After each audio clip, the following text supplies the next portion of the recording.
వాజేడు మండల పరిధిల టేకులగూడెము, చెరుకూరు, పెద్దగోలగూడెం విలేజెస్ గ్రామస్తులను సంప్రదించి వాళ్ళ అనుమతితోని నేను ఇసుక క్వారీలు ఏర్పాటు చేసుకుంటా అంటే చేయండి అని చెప్పేసి వాళ్ళు చెప్తారు. దానికి కావాల్సినటువంటి documents Aadhaar card, bank account number, వాళ్ళ ఫోన్ నెంబర్లు అవన్నీ ఇస్తారు. దాన్ని పట్టుకొని నేను సొసైటీలు రిజిస్ట్రేషన్ చేయించుకోవడం జరిగింది.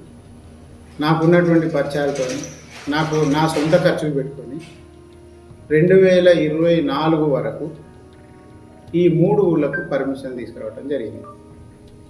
ఈ పర్మిషన్ తీసుకొచ్చుకునే క్రమంలో అప్పుడు ఉన్నటువంటి ఆఫీసర్లు, ఫారెస్ట్ వాళ్ళు ఆబ్జెక్షన్ చేస్తే ఈ 3టికి కోర్టులో వేయటం జరిగింది.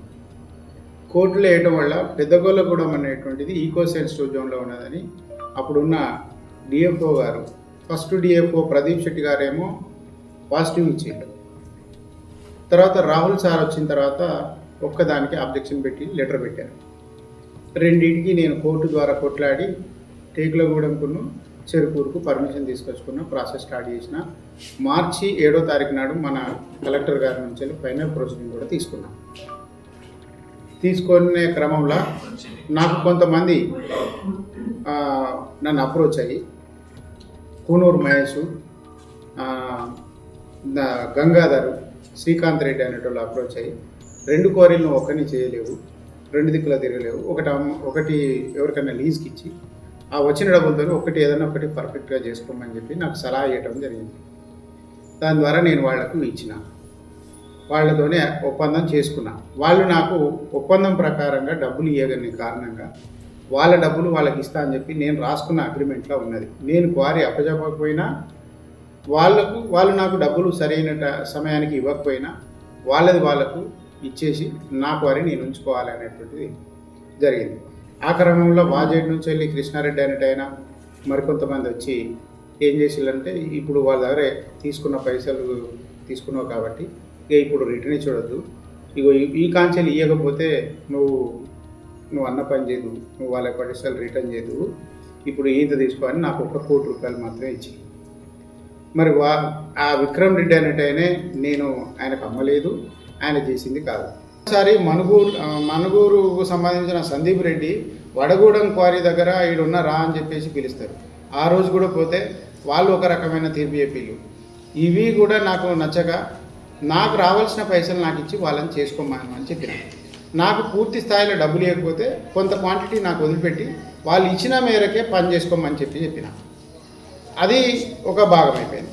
ఇక రెండోది ఏంటంటే, మొన్న ఈ టేకులగూడెంకు సంబంధించి జరిగినటువంటి అంశంలో పిఓ దగ్గరికి లచ్చపటేల్ వచ్చిండు, చెక్ ఆపమని చెప్పిండు. నేను మాజీ ఎమ్మెల్యే మద్దతు తీసుకొని పిఓ గారితో కల్పించి పిఓ గారి నుంచి వెళ్ళి వివరణ ఇచ్చి నాకు రావాల్సిన చెక్ ఇవ్వండి సార్, గ్రామస్తులకు బోనస్ డబ్బులు కొట్టియాలి, కాంట్రాక్టర్ డబ్బులు ఆడ ఇస్తే అవన్నీ మేము చూసుకుంటాం సార్ అని చెప్పడం జరిగింది. సరే అని అన్నారు.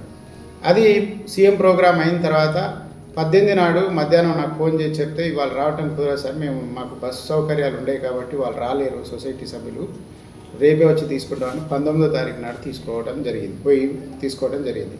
తీసుకొని అట్టి చెక్కులను బ్యాంకులో డిపాజిట్ చేయడానికి వెళ్ళినాం.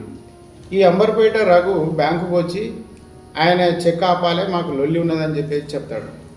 చెప్పిన తర్వాత మీరు ఏదన్నా ఉంటే బయట మాట్లాడుకోండి, ఇక్కడ పిఓ నుంచి వచ్చిన తర్వాత ఆపడానికి నేను ఏది ఉండదు అని చెప్పేసి బ్యాంక్ వాళ్ళు చెప్తాను.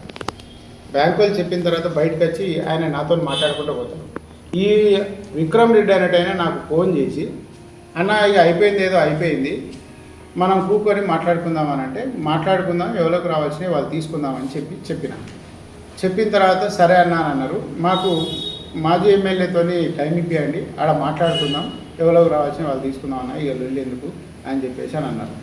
అంటే నేను ఇదే నిజమని నమ్ముకొని నేను నా వెంబటి ఒక మనిషి దేవానాయక్ అని నర్లాపూర్ మాజీ సర్పంచ్ని వెంబడి పెట్టుకొని వాజేడ్ నుంచి వెళ్ళి ములుగు వచ్చే క్రమంలో నేను 7 గంటలకు సరిగ్గా 7 గంటల సమయంలో తాడ్వాయి దాటి కొండపర్తి దాటే క్రమంలో నాకు 3 కార్లతోనే వెంబడించి ఒక బ్లూ కలర్ కార్ని నా ముందు అడ్డం పెట్టిళ్ళు.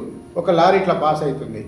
ఈ కారు ఇట్లా అడ్డం పెట్టగానే ఈ లారీ కొద్దిగా పాస్ కాగానే ఎవరు వీడు నాకు అడ్డం పెట్టిండు అని చెప్పి నేను చూసే క్రమంలో వెనుక నుంచి వెళ్ళి 2 కార్లకు వెళ్ళి దిగి రాళ్లతోని దాడి చేసిండు. ఈ పక్కనున్న దేవా నువ్వు దిగి మాట్లాడక అవసరం లేదు, వాళ్ళు వెనుక నుంచి కొడతారు, నువ్వు నడువు అని చెప్పేసానంటే ఎంబటే నేను డోర్ తీయకుండానే కార్ను ఆ సందులోకి వెళ్ళి సందు చేసుకొని లారీ ముందుకు జరిగింది కాబట్టి నాకు సందు దొరికింది. అందులోకి వెళ్ళి నేను పాస్ అయ్యి వాళ్ళకు దొరకకుండా ప్రాణాపాయ పరిస్థితిలో ఉండి నేను వచ్చేసిన. దొరికితే వాళ్ళు నన్ను చంపేద్దామని లారీ యాక్సిడెంట్ చేద్దామనేటువంటి పరిస్థితిలో ఉన్నారు.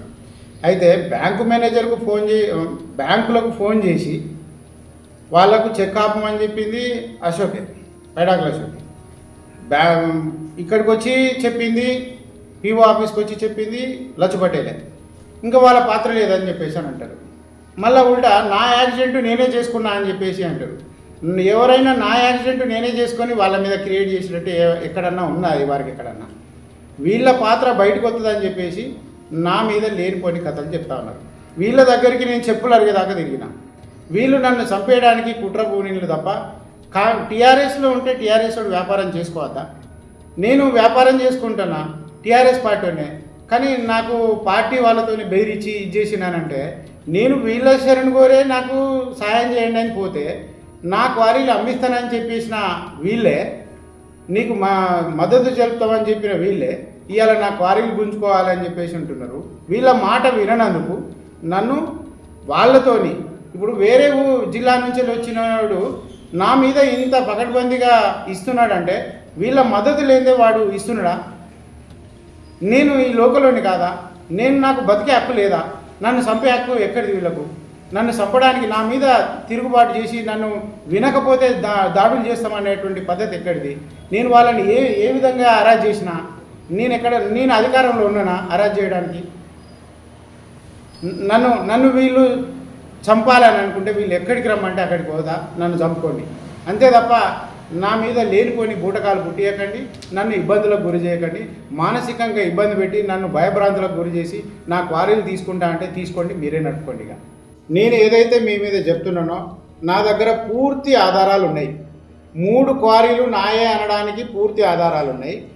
నేను మీరు చెప్పినట్టు మీ దగ్గరికి ఆశ్రయం వచ్చింది వాస్తవమే, వ్యాపార రీత్యా మీ దగ్గరికి వచ్చిన తప్ప నేను మీ పార్టీలో చేరుదామని రాలేదు. మీరు నేను టీఆర్ఎస్ అని చెప్పేసి నన్ను టార్గెట్ చేసి నా మీద దాడులు చేయడానికి కోరుకున్నారు. నా దగ్గర ఉన్నటువంటి ఆధారాలు అన్నీ మీకు కావాలంటే నేను ఇస్తా. మీరు ఎక్కడైనా చర్చకు సిద్ధం, పత్రికా విలేకరులందరూ పిలుద్దాం, ప్రజల సమక్షంలో నా దగ్గర ఉన్న ఆధారాలు మీకు ఇస్తా, వాటి మీద బహిరంగంగా చర్చ పెట్టుకుందాం. నేనేం తప్పు చేసినో నా దగ్గర ఆధారాలు లేకుండా నేను మాట్లాడట్లేదు. 3 క్వారీలు నాయా అనేటువంటి ఆధారాలు మీకు తెలుసు. నా దగ్గర ఉన్న వాటిని చూసిన తర్వాత ప్రజలు కూడా నిర్ణయిస్తారు, పత్రికా విలేకరులు కూడా నిర్ణయిస్తారు. దీన్ని బట్టి మీరు నన్ను చంపాలనుకుంటే మీరు ఎక్కడికి రమ్మంటారో చెప్పండి, అక్కడనే చంపుకోండి. నా కుటుంబాన్ని వేదనకు గురి చేయకండి, నన్ను ఇబ్బంది పెట్టకండి.